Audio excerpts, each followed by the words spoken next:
The city lights twinkled like distant stars against the blanket of night, but the wind howled through the streets of New York with a ferocity that bit into the bones. It was one of those brutal winter evenings in late December, where the snow fell in thick, unrelenting sheets, turning the bustling metropolis into a frozen wasteland. Alexander Thorne, CEO of Thorne Enterprises, one of the largest tech conglomerates in the world, stepped out of his sleek black limousine. He adjusted his tailored wool coat, the kind that cost more than most people's monthly rent, and nodded curtly to his driver. "Pick me up in an hour, James," he said, his voice clipped and authoritative. The board meeting had run long, filled with endless discussions about mergers and acquisitions. All he wanted now was a quiet drink at his favorite upscale bar before heading back to his penthouse overlooking Central Park. As he strode toward the entrance of the bar, his polished shoes crunching on the salted sidewalk, a small voice pierced the wind. "Sir, please." Alexander paused, frowning. He wasn't used to being addressed so informally on the street. Turning slightly, he saw a boy, no more than 8 years old, standing there, bundled in a threadbare jacket that was far too thin for the weather. The child's cheeks were flushed red from the cold, and his eyes, wide and pleading, locked onto Alexander's. "What is it, kid?" Alexander asked, his tone impatient. He glanced around, half expecting this to be some sort of scam. The streets were empty, save for the occasional passerby hurrying home. "Sir, my baby sister is freezing," the boy said, his voice trembling. He pointed to a nearby alleyway, where a tiny bundle lay huddled against the wall, wrapped in what looked like old newspapers and a ragged blanket. The girl couldn't have been more than 2, her small face peeking out, lips blue from the chill. Alexander's heart skipped a beat. He wasn't a sentimental man. Years in the cutthroat world of business had hardened him, but something about the scene tugged at a long-buried memory. His own childhood had been one of privilege, but he remembered stories from his late mother about her struggles growing up poor in the Midwest. "Please," the boy continued, tears freezing on his lashes. "We don't have anywhere to go.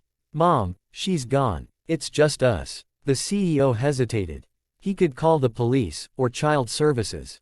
That would be the responsible thing. But the boy's eyes held a desperation that mirrored something deep within him, a loneliness he masked with power and wealth. Without another word, Alexander shrugged off his expensive coat and draped it over the boy and his sister. The fabric enveloped them like a warm embrace, the luxurious wool providing instant relief from the biting wind. "Come on," he said gruffly, scooping up the little girl in one arm and taking the boy's hand with the other. "You're coming with me." The boy blinked in astonishment. Really, sir?" "Don't make me regret it," Alexander replied, but there was a softness in his voice he hadn't heard in years. As they walked back to the limousine, James, the driver, raised an eyebrow but said nothing. He opened the door, and Alexander ushered the children inside. The heated interior was a stark contrast to the outside world, and the girl let out a small sigh as warmth seeped into her tiny body. "What's your name, kid?" Alexander asked as the car pulled away. "Tommy," the boy whispered. "And she's Lily." "Tommy and Lily," Alexander repeated, nodding. "I'm Alex. Now, tell me what happened." Tommy's story spilled out in halting bursts. Their mother had been a single parent, working 2 jobs to keep them afloat in a rundown apartment in the Bronx. But a sudden illness, pneumonia, exacerbated by the cold, and lack of proper heating, had taken her just a week ago. With no family to speak of, the siblings had been evicted, left to wander the streets. They'd been surviving on scraps from dumpsters and the occasional kindness of strangers, but the storm had made it impossible. Alexander listened in silence, his jaw tightening. How could this happen in a city as wealthy as New York? His company donated millions to charities every year, but clearly, it wasn't enough. As the limo glided through the snow-covered streets, he made a decision. He wasn't taking them to a shelter or the authorities, not tonight. They were coming home with him. The penthouse was a sprawling oasis of luxury, floor-to-ceiling windows offering panoramic views of the city, marble floors, and art pieces that could fund a small country. As they entered, Tommy's eyes widened like saucers. "Is this your house?" he asked in awe. "One of them," Alexander said dismissively, though he felt a pang of embarrassment at the opulence. He called his housekeeper, Maria, who lived in the building. "Maria, I need you up here. Bring some warm clothes for kids, a boy about 8 and a toddler girl. And food. Something hearty." Maria arrived within minutes, her maternal instincts kicking in immediately. She bustled about, drawing a hot bath for the children and preparing bowls of steaming chicken soup. Lily, now thawed and giggling, splashed in the tub while Tommy sat wrapped in a fluffy robe, devouring the food. Alexander watched from the doorway, a glass of scotch in hand. What was he doing? He wasn't equipped for this. His life was boardrooms and deals, not bedtime stories and diapers. But as he saw the color return to their cheeks, a warmth spread through him that had nothing to do with the fireplace. After the children were clean and fed, Maria tucked them into one of the guest rooms. Tommy clutched Alexander's hand before drifting off. "Thank you, sir. You're like a superhero." Alexander chuckled softly. "Get some sleep, Tommy." That night, as the storm raged outside, Alexander couldn't sleep. He paced his study, staring at old photos on his desk. One showed him as a young man, fresh out of college, building his empire from scratch. Another was of his ex-wife, Elena, who had left him 5 years ago, citing his workaholic nature. "You have everything, Alex, but you're empty inside," she'd said. Maybe she was right. For the first time in ages, he felt a spark of purpose beyond profit margins. The next morning, sunlight filtered through the windows, casting a golden glow over the penthouse. Alexander woke to the sound of laughter, Tommy and Lily playing in the living room with toys Maria had somehow procured overnight. He joined them, awkwardly at first, but soon found himself building a fort out of cushions. Over breakfast, pancakes stacked high with syrup, Alexander broached the subject. "We need to figure out what to do next. I can help you find a good home, maybe with a family." Tommy's face fell. "But, can't we stay here? With you?" Alexander paused, fork midway to his mouth. The idea was absurd. He was a bachelor, a tycoon with a schedule packed tighter than a subway at rush hour. Yet, looking into those hopeful eyes, he couldn't say no outright. "Let me think about it," he said. "In the meantime, let's get you some proper clothes and see the city." What followed was a whirlwind day. Alexander cancelled his meetings, much to his assistant's shock, and took the children shopping. Tommy marveled at the stores on Fifth Avenue, trying on coats and boots that fit perfectly. Lily toddled along, clutching a new stuffed bear. For lunch, they ate at a cozy diner, where Alexander learned more about their lives, Tommy's love for drawing, Lily's fascination with lights.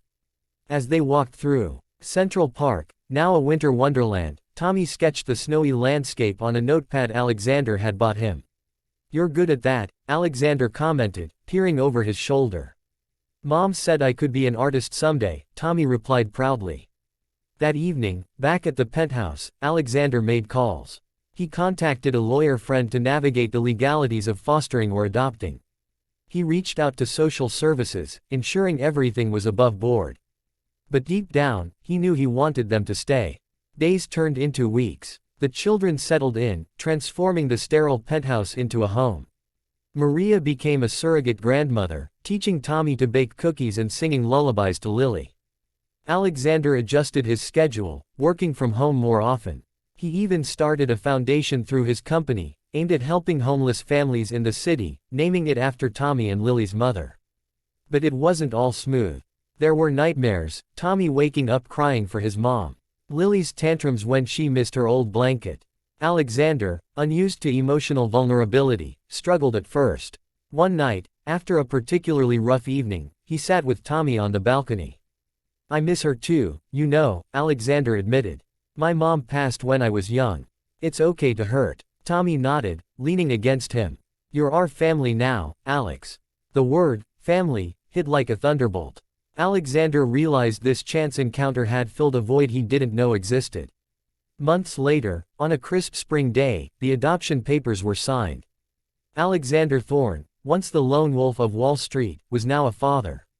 The CEO who wrapped 2 freezing children in his coat had taken them home, not just to his penthouse but into his heart. As they celebrated with a picnic in the park, Tommy looked up at him. "Remember that night? You saved us." Alexander smiled, ruffling his hair. "You saved me too, kid." And in that moment, amid blooming flowers and laughter, the city that never sleeps witnessed a new beginning, one born from a simple act of kindness in the snow. Epilogue. Building a legacy. Years passed, and the story of that fateful night became family lore. Tommy grew into a talented artist, his works exhibited in galleries funded by Thorne Enterprises. Lily, with her boundless energy, pursued medicine, inspired by the doctors who had tried to save their mother. Alexander, now in his 50s, stepped back from the CEO role, focusing on philanthropy. His foundation had housed thousands, turning lives around one family at a time. He often reflected on how a little boy's plea had thawed his frozen heart. On winter evenings, when snow blanketed the city, Alexander would wrap his grandchildren, Tommy's kids, in that same old coat, telling them the tale. It started with, "Sir, my baby sister is freezing," he'd begin, and they'd listen, wide-eyed. In a world of cold ambitions, warmth had prevailed.